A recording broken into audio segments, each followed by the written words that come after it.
My name is Ryan Chambers, and we are presenting a 5-goal third period from the Dallas Stars to win tonight by a final score of 6-4. Here's the trumpets.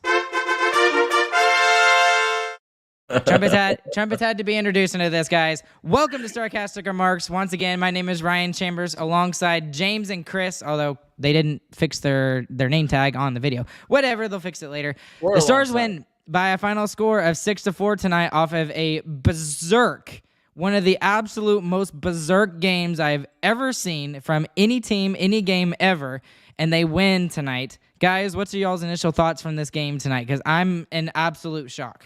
How?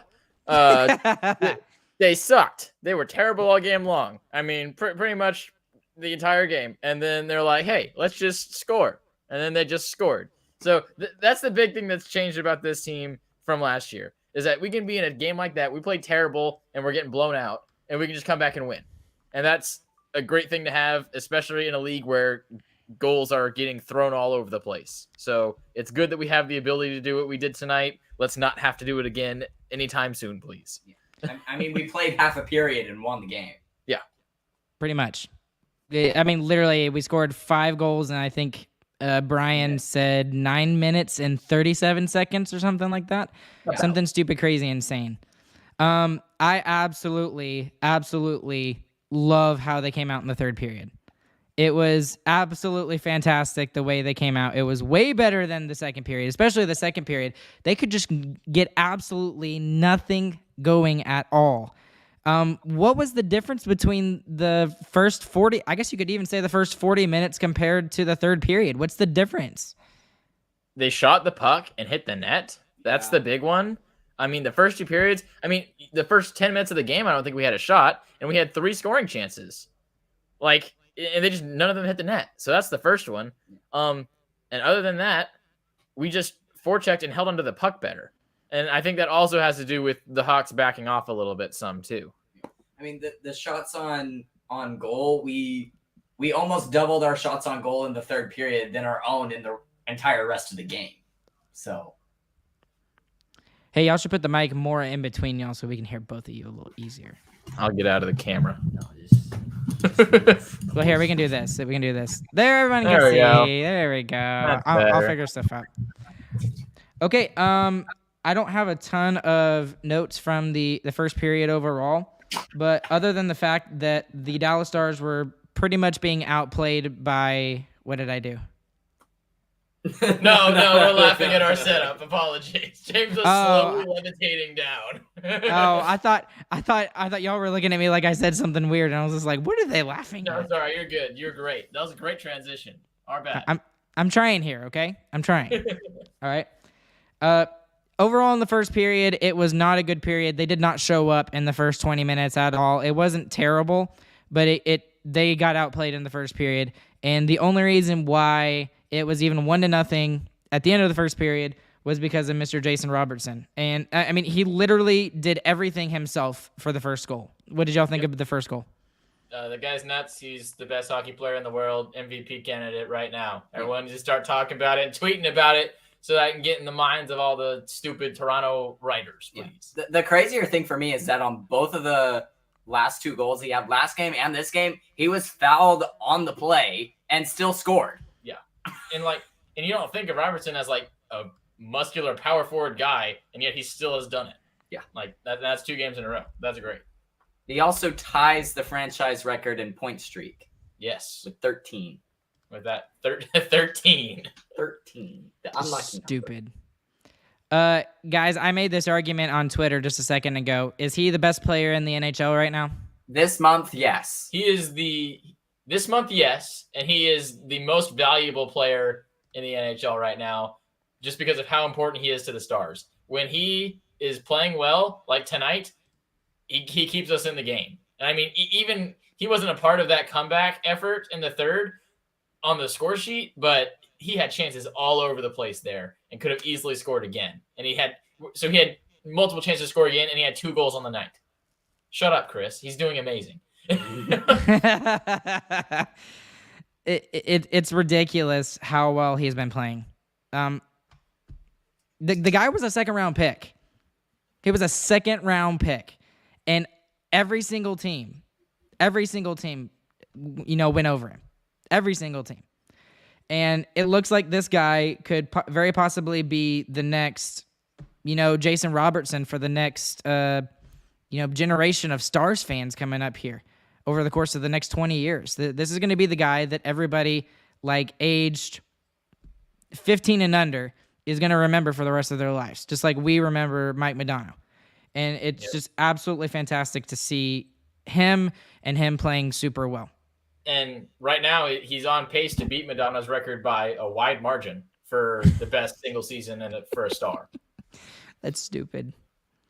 That's so stupid. Oh my goodness. All right.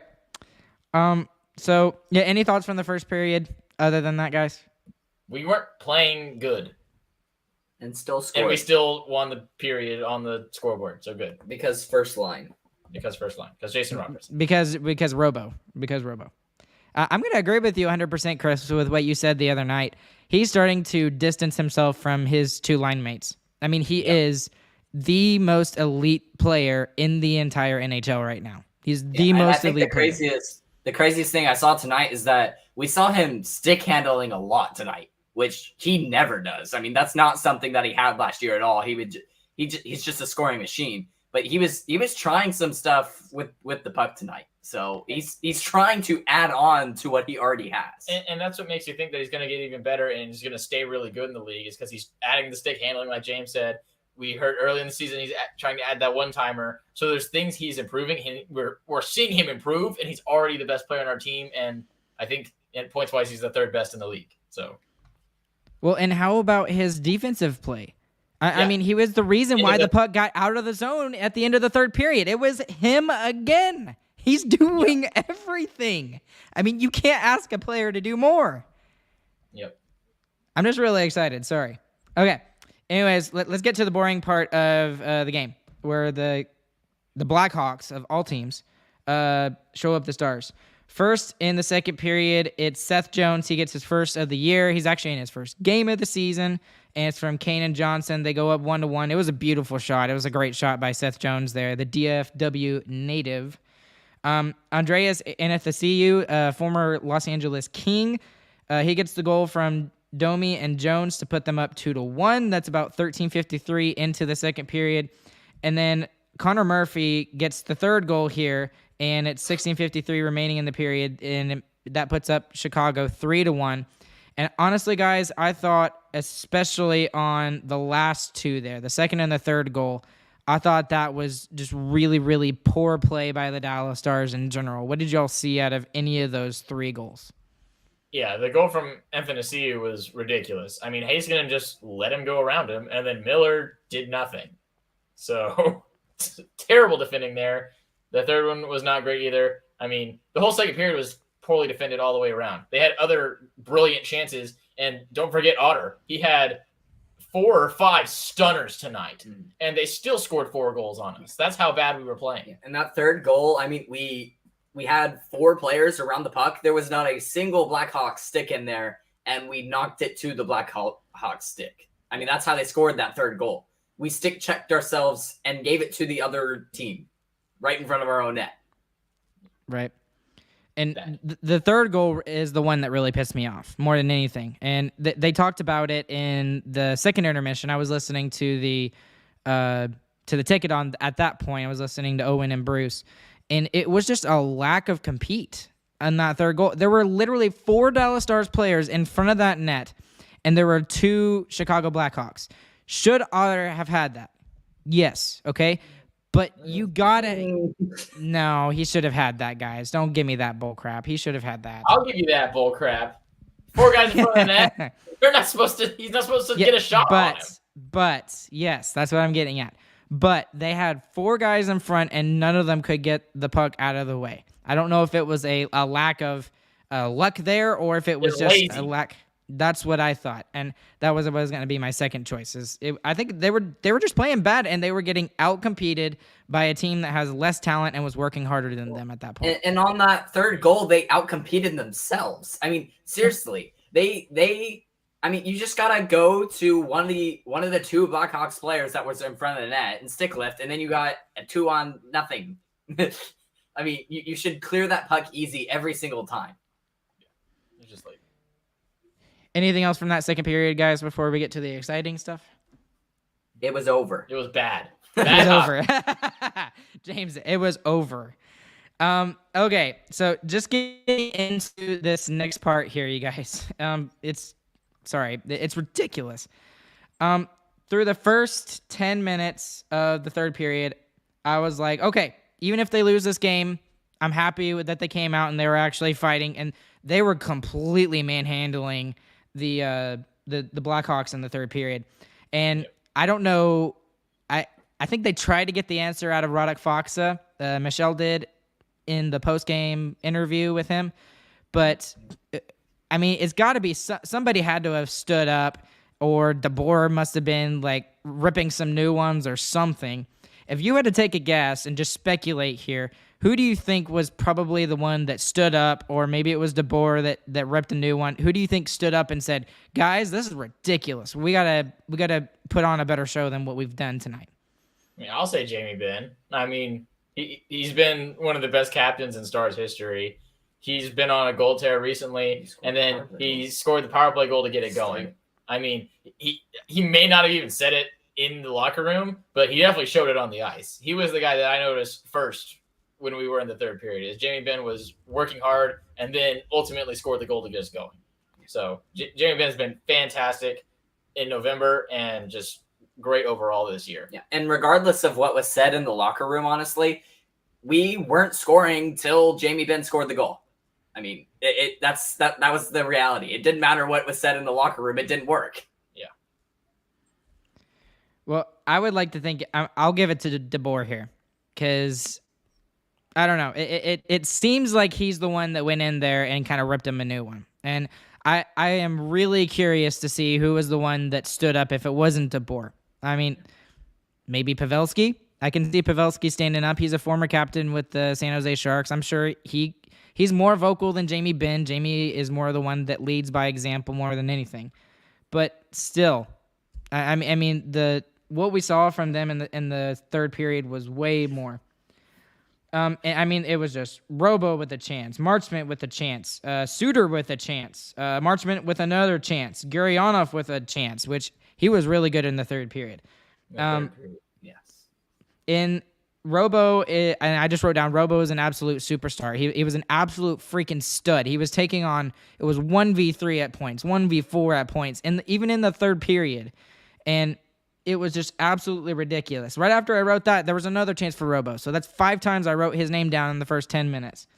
And then just a freak accident against the flow of the play. Max Domi, former Arizona Coyote, he scores, and it was a juicy rebound after a point shot, and that was a fault by Otter there, in my opinion. What did y'all see on that goal? I thought that was the goal that Domi just beat him clean on the far side. Nah, this was the rebound chance. It was a point shot. Otter saved it. It probably should have gone to a corner or something like that. He had full control over what he wanted to do with it, and he just put it right in front of him. I'm going to be honest, there were 10 goals. I don't remember that one. Yeah.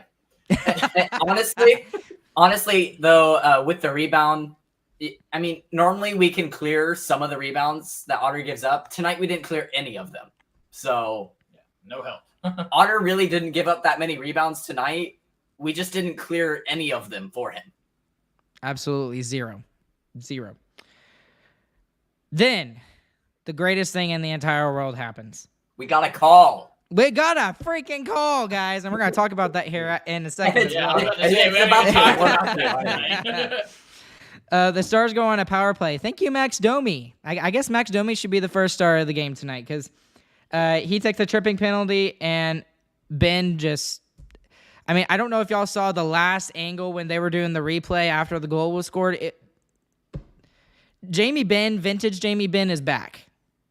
I mean, holy crap, what a shot. It's what Chris said, like, all offseason, though. He's got a sick wrister, and he just needs to use it more. And he's using it, and now he's good. You're welcome, Jamie Benn. Yes. Yeah, it was totally Chris's fault. That's why Jamie Benn is so good again. And the thing that I really liked about this particular play on the power play is that they won the board battle, which they had been losing in the first 2 periods. And I mean, it was ferocious. Everybody was in there. There was probably about 3 guys in there. And I think Robo, of course, was in there as well. And it was just a perfect shot. It's the first line doing what the first line was doing all game, except they got to go on the power play this time. And they had the extra shooter to win it too. And then after that, the floodgates open up. And I mean, even Josh Bogorod said it best that it just feels like if they get one, the floodgates will open. First, it's Mason Marchment. He gets a set of the year from Sagan and Gurianov at 13:58. Ty Dellandrea off of a tip from Hakanpää's shot from the point. Ben also gets an assist on that one as well. So it's 4-4 at this point. And the American Airlines Center is just going absolutely freaking berserk at this point. I've never seen a building go like that. I forgot who I saw. I think it was somebody was in the building tonight. Who was it? Somebody in the chat was in the building. Who was it? I forget. But might have been Brandon? Maybe Brandon. All right. Either way, he was mentioning how insane that the American Airlines Center was going at this point. And rightfully so. Right. Yeah, I mean, like, it's freaking exciting, man. I mean, and also we haven't come from behind at all this year, so it's only the fourth time that we were behind after 2 periods, though. So 1 for 4. I guess we'll take it. And then Fox that gives us the lead with less than 2 minutes remaining. It looked like that Dickinson might have saved it, but it was very easily. You could see white all around the puck with the camera above the goal. And Foxa, who has actually been on a tear himself, 3 goals, 1 assist, 4 points in his last 5 games. And from a 4th-line center, yes, please. Yeah. All it takes is that the goaltender or someone just has to leave the puck for him, you know? Short-handed goal, and he's on his way, dude. Yep. And then Jason Robertson just puts a dagger in the chest of the Chicago Blackhawks, and he gets his 16th of the year to tie Connor McDavid. Guys, Connor McDavid. And he puts the Stars up 6-4 with 9 seconds remaining in the game. Stars win by a final score of 6-4. Tell me what y'all were thinking at that point. We kind of talked about this a little bit after the game. We were like, that game was really exciting, and it was terrible hockey. So in comparison to the Colorado game we just watched, that game is fun to watch because it's really good hockey by 2 really good teams playing their best against each other. Tonight, we did not do that, but we made it exciting. Found a way to win. We're a good team. Found a way to get 2 points against a bad team. Get it out of the way. That's what you need to do when you're going to be a really good team. Yeah, and this is what a lot of other analysts say in the league too. I mean, you can play bad games against bad teams and still win. Yeah, that's how you know you're a good team. Yeah. Yeah, but they didn't. The thing is they didn't play bad in the 3rd period. It wasn't even domination. It was like over domination. It was ridiculous. Still, you shouldn't be able to play 1 period and score 6 goals. Well, we played half a period. Half period played and scored 5. Well, yeah, that's true. Not even a full period. Yeah. Here was my biggest takeaway from this game and the last game. So in both of these games, I wrote this down. The Stars did not play a full 60 minutes. Now, tonight they got away with it because it was a bad team in the Chicago Blackhawks. The absolutely terrible team in the Chicago Blackhawks. They were not able to get away with it in the Colorado game, although you could logically look at it and call it a tie like you did on Monday, Chris, just because of the shootout. But we were not in that game in the 3rd period against Colorado, and we were not in this game tonight against the Blackhawks in the 1st and 2nd. And whoever went in and ripped them a new one in that 2nd intermission deserves a gold star. And carry that on to Friday, please, because we don't want to play partial games. We did that a lot last season, and it sucks. So, what else happened in tonight's game tonight, guys? Is there anything else that we really need to point out that was really super important? I I wanted to point out that in the third period, we only got one call, and we were constantly in their zone in the third period, and we got one call from it. But we got the one call, and that's all we needed. I mean, that's what I've been screaming at for multiple games now. One call going our way can change so much, and it did in this game. We got the one goal. It started our just explosive finish. Is explosive even the right word? Atomic bomb? Atomic finish? Atomic finish? I mean, but even after that power play goal, there was a double trip against Robertson. Neither of them got the puck, and they tripped him. Yeah, and that wasn't called. And it didn't matter tonight, luckily. But it was really bad that we only got one call in the third period. We also only took 2 penalties, and we played bad for most of the game. So we probably should have taken more penalties. The theory continues: we need to take more penalties. That's what I'm saying. I mean, I said it halfway through the second. I think I was like, they stopped calling penalties, and we're playing a bad team, and we're losing. They need to call a penalty on us. We'll see. I'm still not bought on the theory, but it's proven right so far. I mean, it makes no sense, but James's wild theory, it's working, and we're going to talk about it here in a second too. Well, by the way, guys, we're going to go ahead and open up the phone lines. For those of you that haven't been here the last couple of games, we actually have a phone line if you want to call in.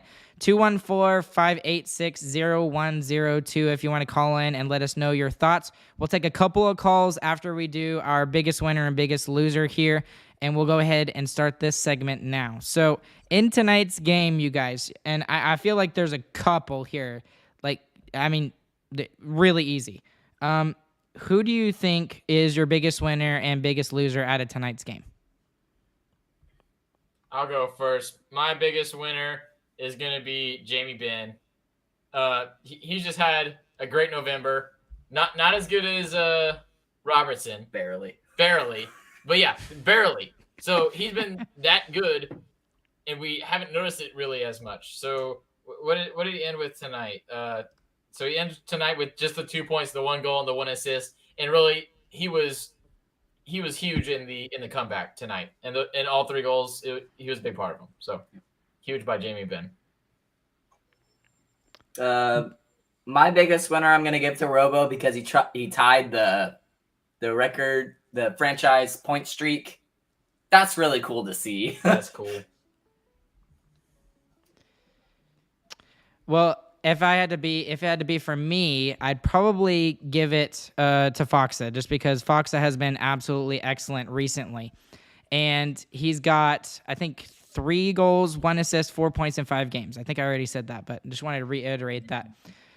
He's a fourth line center. He's got 5 points and 4 points in 5 games. That's pretty good for a second line center. I meant to mention this after we were talking about the third period, but with the 5 goals we scored in the third period, they were all scored by different lines. Every single one. I mean, it's your first power play unit. Then it was what? It was the Ben line, and then it was the Sagan line, and then it was the 4th line, and then RoboNet's the last one. I mean, every single goal came from a different line. Well, who's your biggest loser for tonight's game, you guys? I got Heiskanen. Really? That's interesting. He got completely beat on that 1 goal. He had a -2 on the night, didn't get a point. That is so odd. He just didn't look great. I mean, to be fair, a lot of the defense hasn't looked great the past couple of games, but I mean, the fact that he got beat and he had a couple of uncharacteristic turnovers that I noticed. But yeah, I got Heiskanen, biggest loser. Gotta be better when you're making that much money now. I'll give mine's a weird biggest loser. It's got an asterisk.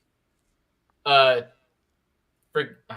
am I gonna lose him name after that setup? Guryanov in the first 2 periods was not good at all. Like, the whole team wasn't good. I noticed Guryanov especially. And then in the third period, he kicked it on. I mean, huge plays I mean, the way he was skating is exactly what we wanted. We want to see him going into the zone, causing havoc, and that's what he did in the third period, and he did it well. He scored that third goal. I mean, he bowled the other player and pushed the puck into the zone, and then went behind the net and made a sick behind the back touch pass to Sagan. Yeah. So hopefully that.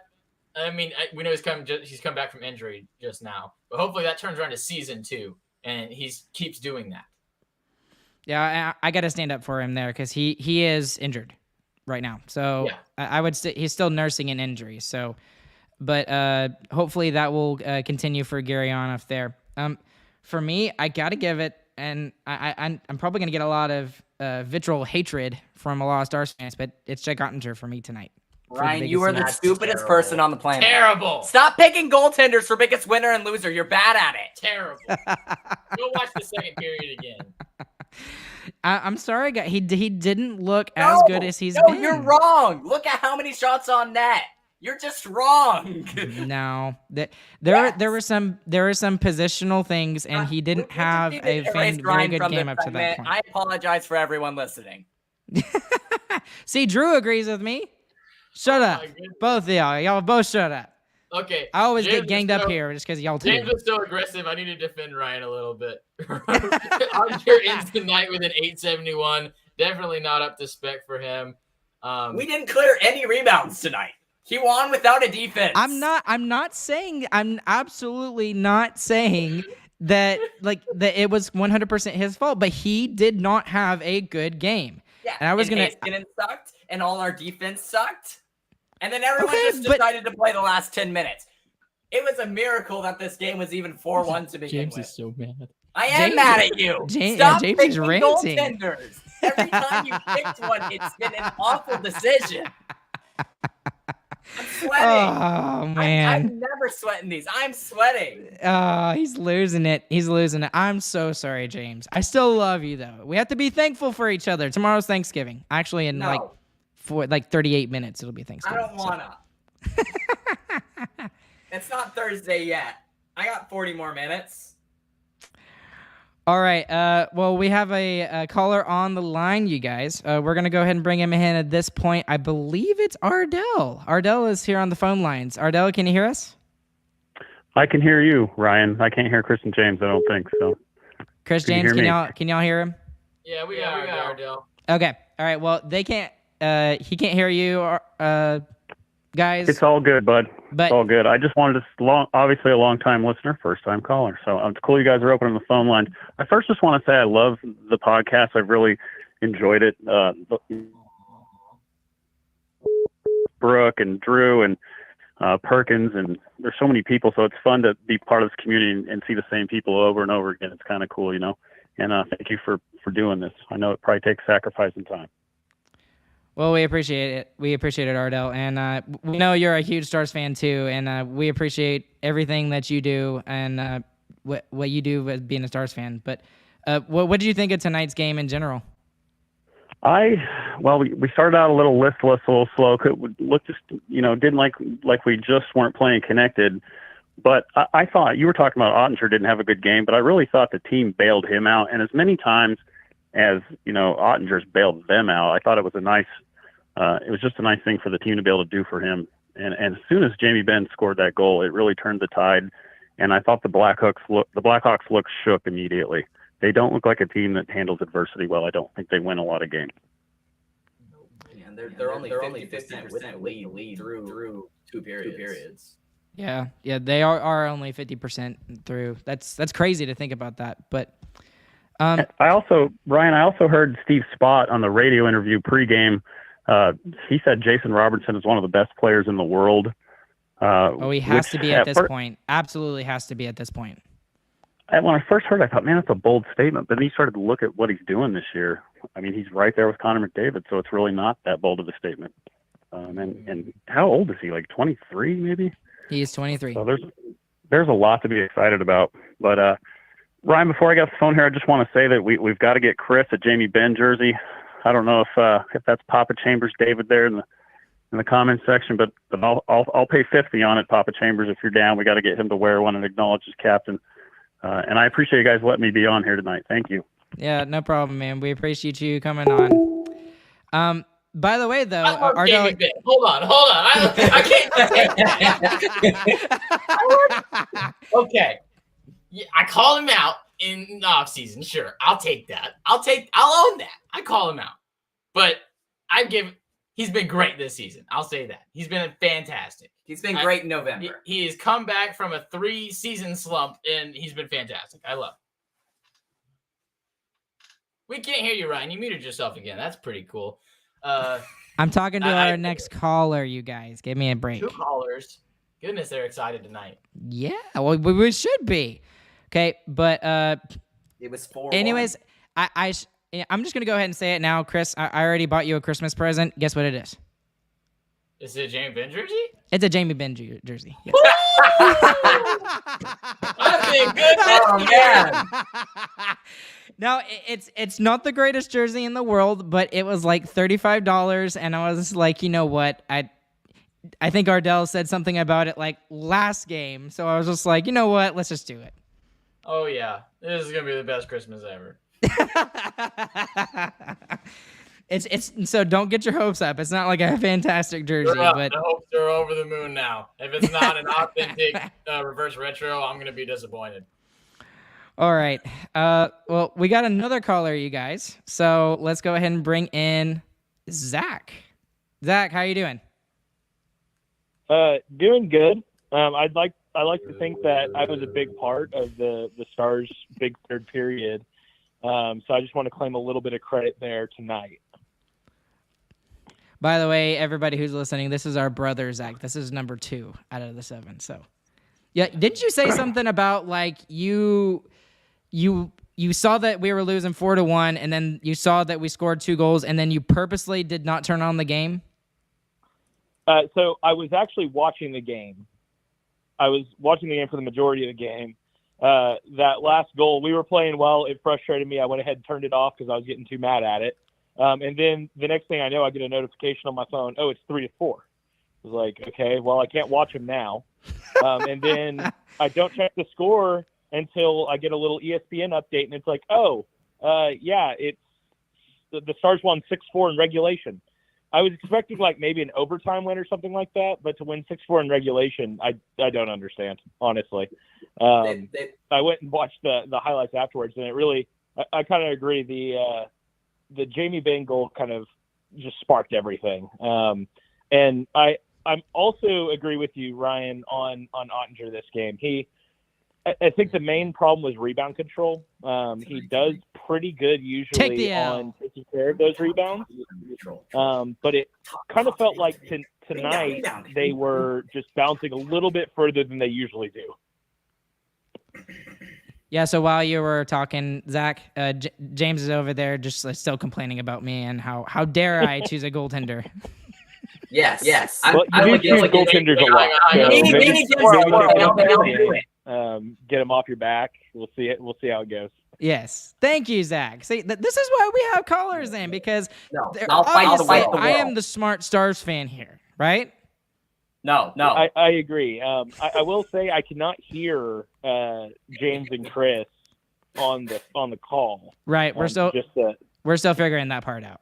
Okay. Well, I was just going to call out the technical difficulty there, but otherwise, yeah. I see how it is. Okay, Zach. Yeah. Anyway, though, really enjoyed getting to watch the highlights after the game. So it's all your fault. It's all of Zach's fault, guys. I am the reason the Dallas Stars came back and scored all those goals in the third because I stopped watching. So I'll let y'all get along with it, but I'll claim credit for at least 4 goals tonight. Maybe the empty netter was foregone conclusion. Yep, exactly. Well, Zach, okay. Thanks for coming on. We appreciate you, bud. See you later. Yeah, a classic fair weather Dallas fan. Thank you, Zach. Appreciate it. Oh man, guys. Okay. All right. I think that's going to be it for the phone lines for tonight, because we got a lot of other stuff to talk about, and we got to get kind of through this fairly quickly because we don't want to sit here till like midnight talking about all this stuff. But yes. So what do we want to do? Let's just skip the first thing, you guys. Let's just go straight into the second thing. All right. Okay. Just to save some time. Okay. So what we wanted to do on this special edition episode, since this is still our Wednesday night episode, we're going to go a little further like we normally do on Wednesday nights. But we're going to talk about a couple of things, a couple of articles that I wrote, a blog post I wrote on our new website. And but first, what we're going to do is we're going to start with grading some of the Stars players so far through the first quarter of the season. So the thing that gave me this idea was, of course, the hockey guy. I love the hockey guy's stuff. But he did a general of all 32 teams grading, and he said, well, this team is an A, and this team's a B, and yada, yada, so on and so forth.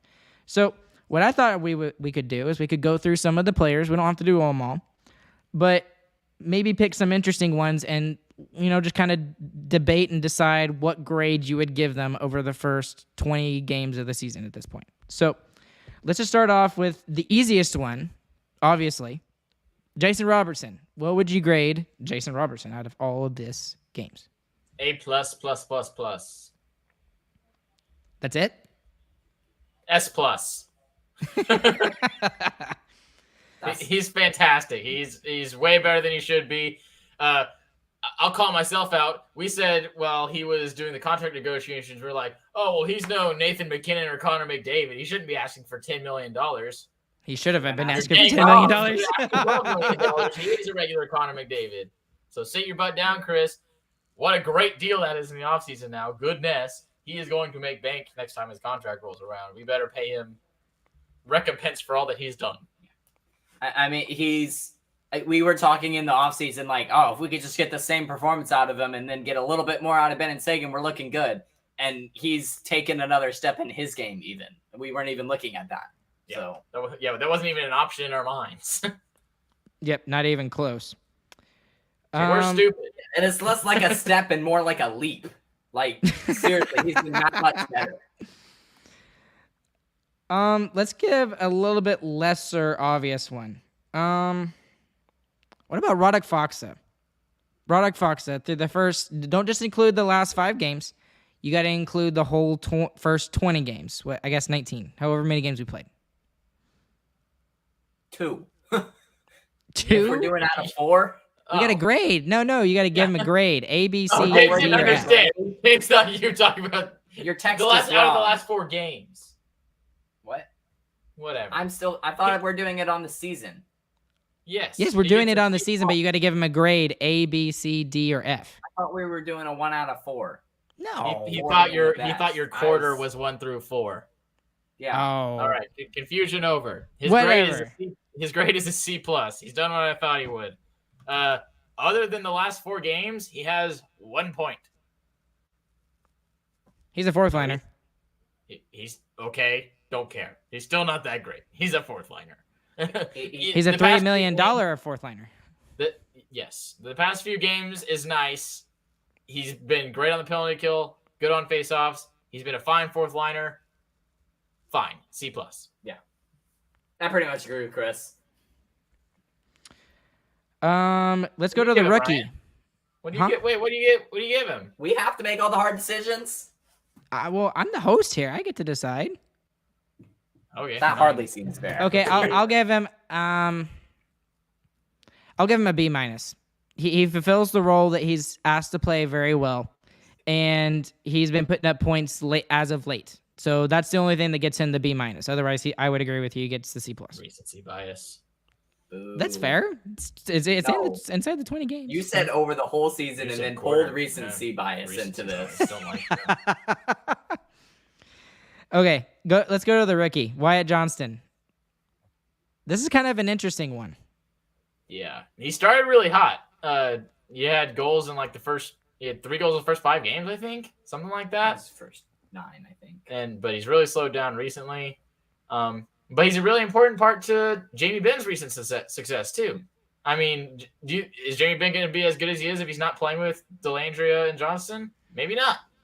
Yeah. So I'll give him a B, a straight B, because I think he is a rookie. He started the season good. He still has the potential to start scoring some more goals later. We're just giving time for Ben. It's Johnson's turn next quarter. I think the important thing with his play is that he hasn't been exposed at all. Yeah. I mean, he's solid. Which is exactly what you want for a rookie like this, a high caliber rookie like this. yeah. Let him I mean, ease in. I haven't seen him make a mistake really. So that's the thing that I think is most impressive with his play, and he's playing center in his rookie year as well, which is also normally they just move him to the wing, play him on the wing for a year, but he's centering a line with Jamie Benn and Delandria on it right now, and it's working. I'm right there with y'all. I think I'll give him a B too, because he's only a bottom 6 role right now. He's got 4 goals, 2 assists, 6 points in 20 games.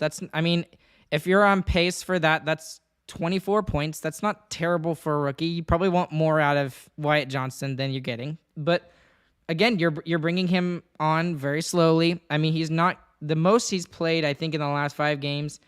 He played 14 minutes and 25 seconds against the Islanders. So it's not but under DeBoer's system, he's not getting a good chunk of the minutes. Yes, he's getting more minutes than he probably would have under bonus, but still, he's not getting a good chunk of the minutes. That's probably just because he doesn't play penalty kill power. Well, he's on the second power play. I think, he but plays our first power play a little bit so often that it never gets out there. That's true. That's true. And do we want to do a controversial one next, or just do an easy one? Controversial. We don't like easy. The most controversial? Most controversial. Okay, most controversial. Here we go. And this was a complete test, by the way, on, I forget which game it was. Was it Monday? It might have been Monday. Ryan Suter, the most diabolical player in the Dallas Stars roster right now, because everybody has an opinion about him, and it's either you really think he's okay or you absolutely 100% think he sucks and he's terrible. What's his grade on the season? I give another boring grade. He gets a B. He's doing what he's supposed to. He's a guy who eats a ton of minutes, doesn't make a lot of mistakes, and he's doing fine in that role. He's not really doing more. I wouldn't say that he's a huge part of our victories in most cases, but he keeps us in the games night in and night out is what he does. So he doesn't make the big play, but he also doesn't make the big mistake. So and that's kind of what we need him for now. And the problem people are still having is they're looking at his name and saying, "Oh, he's Suter. He's supposed to be an amazing defenseman." Look at what he's getting paid. He's getting paid to do what he's doing. He's doing it well. So for the amount he's getting paid and the job he's doing, he is succeeding.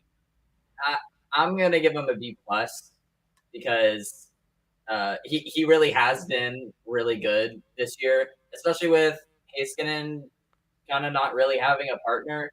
He's just kind of floating around. He's looked a little shaky on defensive side at times. I think Suter has definitely been our most defensive defenseman. Easily beats out Lindell in that aspect. So would you be surprised to find out that through 19 games, he has a -4? No. Plus minus is a terrible statistic. I think, honestly, a -4 is great through 19 games if you're not scoring. Yeah, he doesn't score goals, and he plays 24 minutes a night. 20 sometimes. So, yeah, of course he's -4. You made my point for me. You made my point for me. Thank you. Thank you. Yeah, we're smart, Ryan. He's trying to test us. He thinks we're stupid. I'm setting you up, and y'all passed. I give you an A for both of you. I didn't.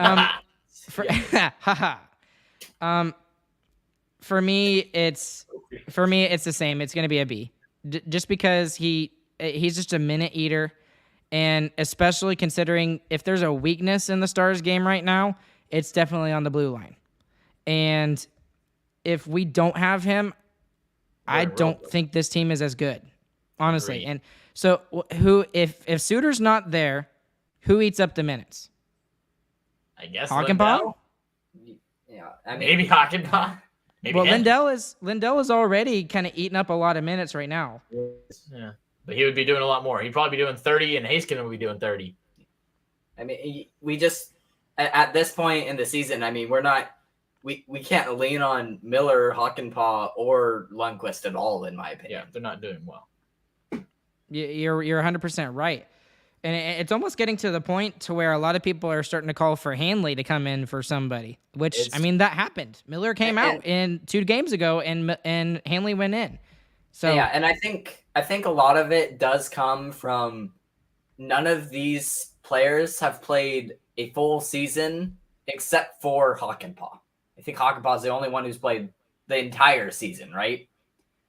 So I think with the stretch of games that we've had where we're playing every other night, and we're going to get to it back-to-back here in a little bit, but I think it's really starting to take the toll on specifically those defensemen. So I'm just looking at all the stats right now. Lindell has played every game. Suter has played every game. Hakanpää has played every game. And Lindqvist has played every game. So those 4 guys have been in every single night for the Dallas Stars on the D-line. So, okay, let's do another one. Maybe like 2 or 3 more. Well, why don't y'all pick one? I'll let y'all pick a couple. Marchment. Started the season extremely hot. Has kind of cooled off recently. No, he got hot again. Last couple of games, he's been good. Got that new twig. Picking it back up. What grade do you give him, James? Nah, he gets a B too. He's been exactly what we needed, which was someone who's going to probably score about 40 points. 40, 50, right? Well, he's actually on pace right now. A little over 50. Yeah, he's on pace for a little over 50 right now. But like we brought him in to be another person who can score on the second line, and that's what he's been. I mean, he hasn't been crazy like our first line at all, but he's at least scored to make our team better. I mean, I'm giving him an A because we brought him in hoping that he would be in the top 2 lines. Fair. This guy was a 4th liner last year in Florida and hardly played at all. So we were hoping that this guy could be a top 2 liner, and he proved it without a doubt. And he is just solidly in there now. We don't even think about him not being in the top 2 lines because that's his spot. He took it. So he has done exactly what we needed him to do, and he is still, like you said, 50-point pace, fantastic. I think we were saying 30. 30 to 40 is what we were hoping for. I was hoping for 40. Yeah, so he's on that pace and a little bit more. I'm happy. Perfect. And just considering everything you pointed out, Chris, about Mason Marchment, like we weren't quite sure about him. It looks like he's a late bloomer. He is 27, so it's not like he's a young guy anymore. So he's got 7 goals, 6 assists, 13 points in 20 games throughout so far. So he's on pace for a little over 50. And I think what a lot of people forget about Mason Marchment is the fact that he fulfills that second line role. Like we have been complaining about for years the fact that we have not had a second line that can actually score goals. And now with, I mean, you could say part of it is because of the system we're playing under DeBoer, but you have to give credit to Mason Marchment as well, who has been fantastic. In the last 5 games, he's got 3 goals and 2 assists for 5 points. And he had a big drop before that. Mm-hmm. So, yeah. What grade, Ryan? Oh, I'll give him an A. Absolutely the exact player we needed, and he's a power forward, and he's fantastic. So that's just my grade for him. James, why don't you pick somebody? I have to pick someone now. Yeah, Christian just did his. Your turn. We'll do Delandria. Delhi. That's a good one. A. Am I going first? A. I went first. Okay. Your turn. That's it? That's it. That's it. I guess I'll be a little bit biased on this just because of what we've seen from him the last couple of years. I'll give him an A+. Just because of, I mean, last year when he started with the team and he got sent down for the rest of the season, that could have been the end of him. He could have felt sorry for himself. He could have taken that as a oh man, I'm really just not that good enough to make it in the NHL. He did the exact opposite. He got a complete clean slate with a brand new coach, and whatever line he's on, he has made that line better. Now, he may not be putting up the points, and I mean, he got a goal tonight, but he may not be putting up the points that, when we drafted him, that we might have wanted him to have.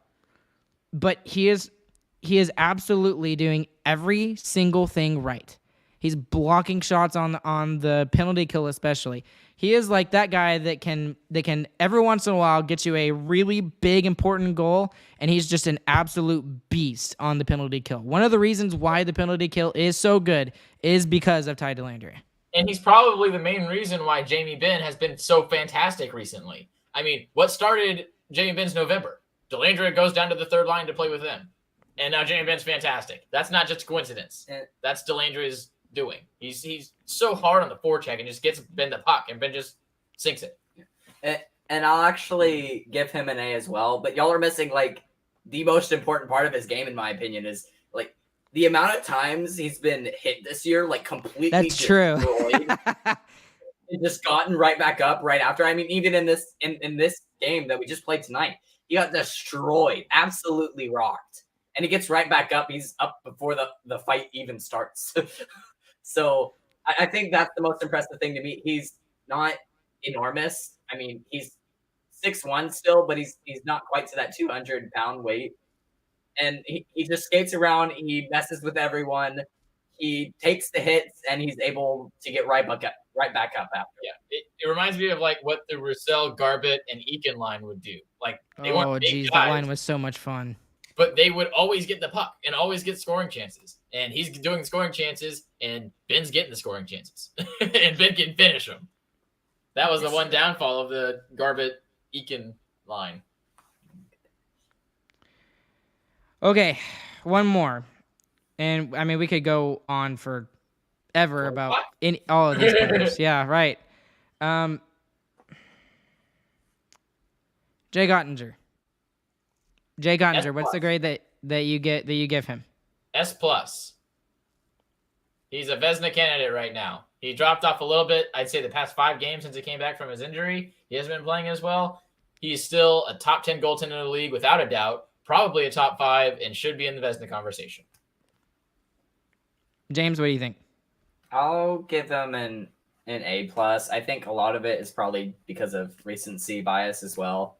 But I mean, he's been our starting goaltender. That's what he is. That's what we were going to sign him for in the offseason. That's why we have him here now. Currently, right now, he is 6th in the NHL in goals against, which that's not really a fair stat you can compare goalies on. But with his save percentage, he's 5th in the league right now with a .924. And the goalies above him, they're really good goaltenders. You have Connor Hellebuck. You got Georgiev, who you could argue is playing behind a good team. Ilya Sorokin, who was pretty close to being a Vezina candidate last season. And then Linus Ullmark, who, I mean, that's the Boston Bruins goaltender. He's just taken the world by storm, and so have the Boston Bruins. And he leads the league with .935. But, I mean, I got to give him an A. You can't give him any lower than a A. You can't.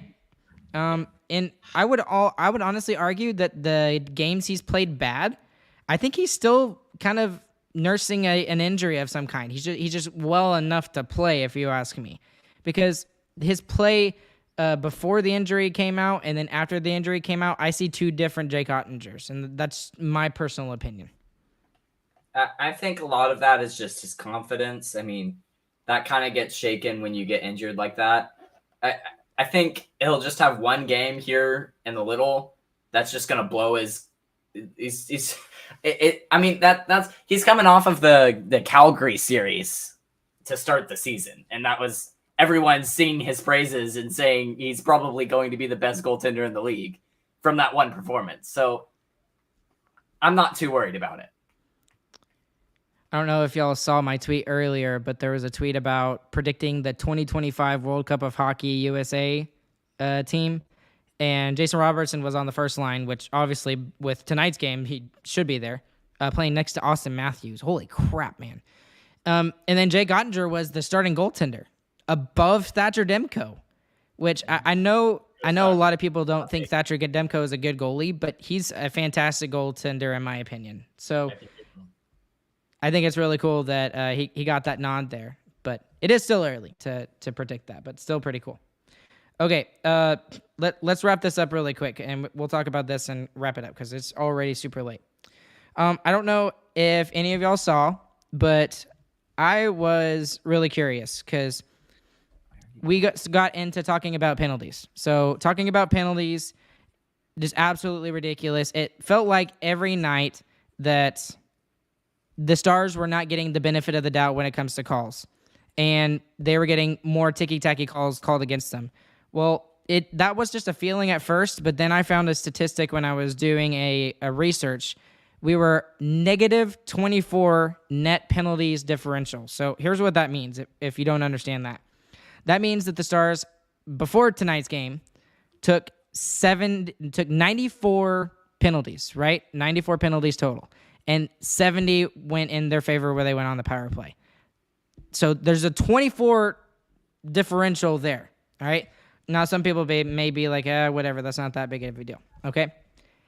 That's ranked 32nd in the NHL, okay? That's dead last, 100% dead last, okay? So not only is that egregious and incredulous, and that's insane, but the fact of the matter is the two teams above them that are ranked 31st and 30th are the Arizona Coyotes and the Anaheim Ducks. The Anaheim Ducks are negative 15, and the Coyotes are negative 13. So there is an almost 10-point differential when it comes to that. And that right there tells me that officials are not calling it fair for the Stars. And I'm not saying it's a conspiracy or anything like that, and the NHL is out to get the Stars, because they're not. But it's not being called fairly, in my opinion. And when I figured that out, I texted all of y'all. I texted the whole family about it. And I was just like, this is stupid. Absolutely stupid. What were y'all's thoughts on that? Well, we talked about it last week on the Wednesday episode, so I pointed it out last week. It's not good. I mean, that just kind of proves the eye test that we're seeing is right. And I mean, this game shows it even more. And I feel like this is a year that the broadcasters have talked about officiating more than ever, which is crazy for them, especially for Razor. He mentioned tonight, he was like, you think when you're in the zone for the whole period, you get more than one call. And it's like, yeah, I agree. And it feels like normally broadcasters do not bring up officiating, and even Saad Youssef, he hates talking about officiating. He thinks that, everything will balance out. He's noticed it's not balancing out. Like, it's not just us. We're not crazy. So that stat proves it. Everyone else in the media talking about it kind of proves it. I'm just wondering when it's going to change, because even tonight it should have changed. We should have had 4 power plays, and we got 2. And a lot of it is like kind of hogwash, and that's why no one was talking about it at the beginning of the season. Because I mean, it was going against us, but you expected to even out.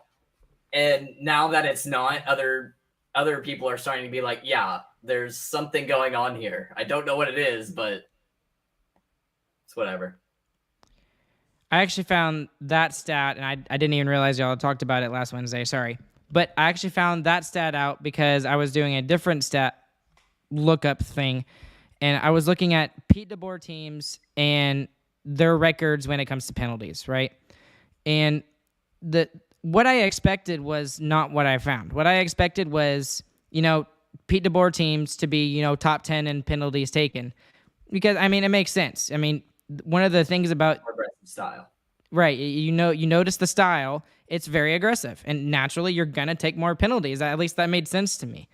But what I found is that for a majority of the seasons that Pete DeBoer was the head coach for whatever team he was coaching, whether it was Florida, whether it was Vegas, whether it was San Jose, either of those 3 teams, they were consistently ranked in not just the bottom half, but in the bottom quarter in penalties taken across the NHL. So that was really eye-opening to me, and I didn't know that was even a possibility. And especially when he was with the Sharks, when the Sharks were like really, really, really good, like they were one of the best teams in the NHL, 28th, 29th in penalties taken. And I was specifically looking at minor penalties, I guess I should point out. But is that surprising to you guys at all, or does that kind of make sense to y'all? That's definitely surprising. I thought for sure his teams would just be more penalized, but I mean, that just makes me even more curious as to what the heck is going on. Yeah. I mean, and I think a lot of it comes from the start. I mean, the style change that we had is incredibly drastic. We went from the most defensive style that you can possibly play to one of the most aggressive. So I think that the amount of penalties that we're taking is not necessarily unwarranted. But it's the fact that we're not drawing any, to me. That's the troubling thing to me. We're not drawing any penalties, even though we're playing that much more aggressive and we're playing that much more in their zone and we're playing much more with the puck. And we're seeing penalties that should be called. Yeah. I mean, all game tonight, there was tons of penalties that could have easily been called, and we didn't get it. We got 2. But we should have had 4 or 5 power plays tonight, easily, if they call them the same way that we're getting ours called. And that's just not happening. It's really confusing. And I think it's more frustrating to us this year, even more because of how good our power play has been. I mean, we're ranked top 5, I think, still.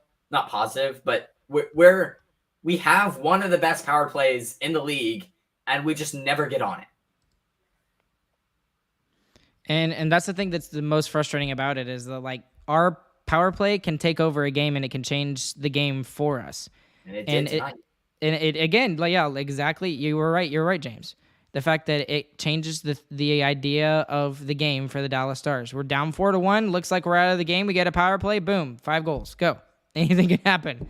So, I don't know if y'all can actually see that. It's kind of hard to see, but I don't know why it's doing that. There it goes. But there's all the stats. If you want to go and look up on YouTube later, I literally pulled it up on the YouTube feed so y'all can see it.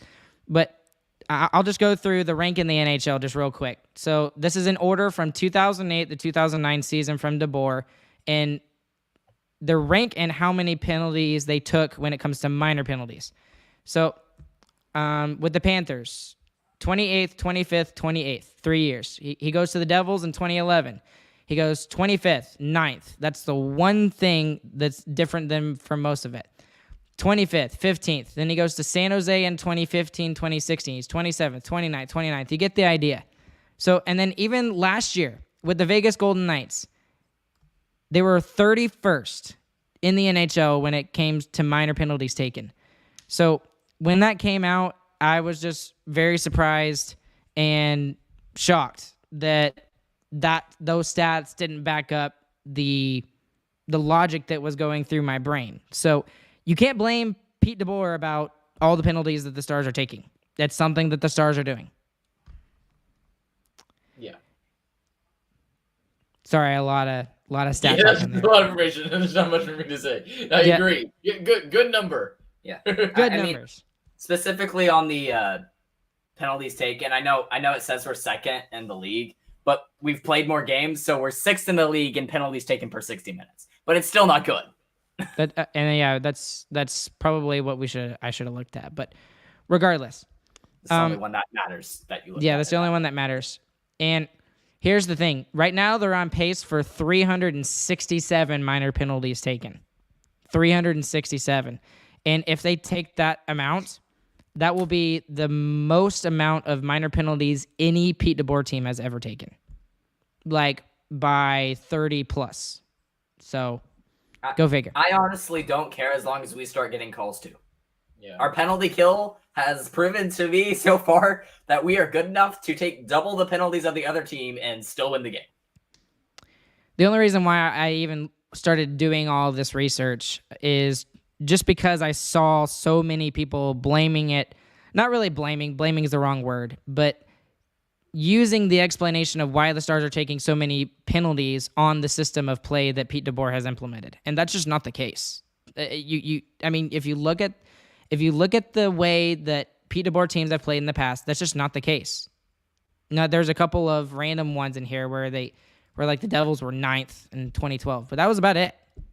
Most of the time, they're bottom half of the league or bottom quarter. So, okay, guys, I think we got to wrap it up because it's getting late here, and it's almost Thanksgiving. So, any other things before we wrap it up tonight? GG, boys.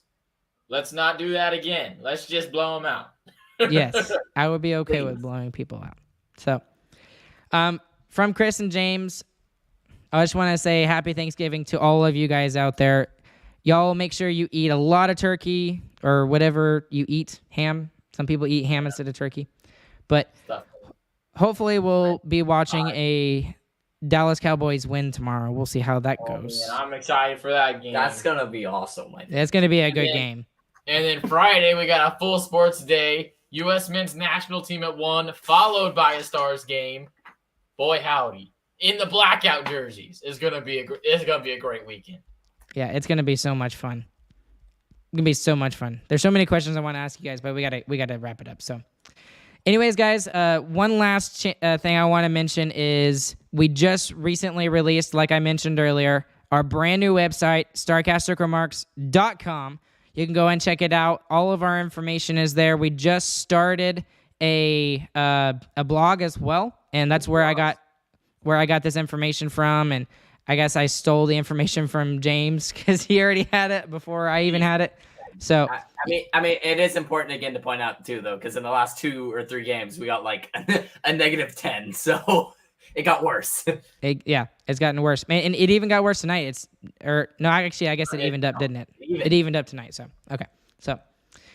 Anyways, go and check that out. We'd love to see y'all's comments there and y'all's thoughts on the website and everything. You can leave us a voicemail there.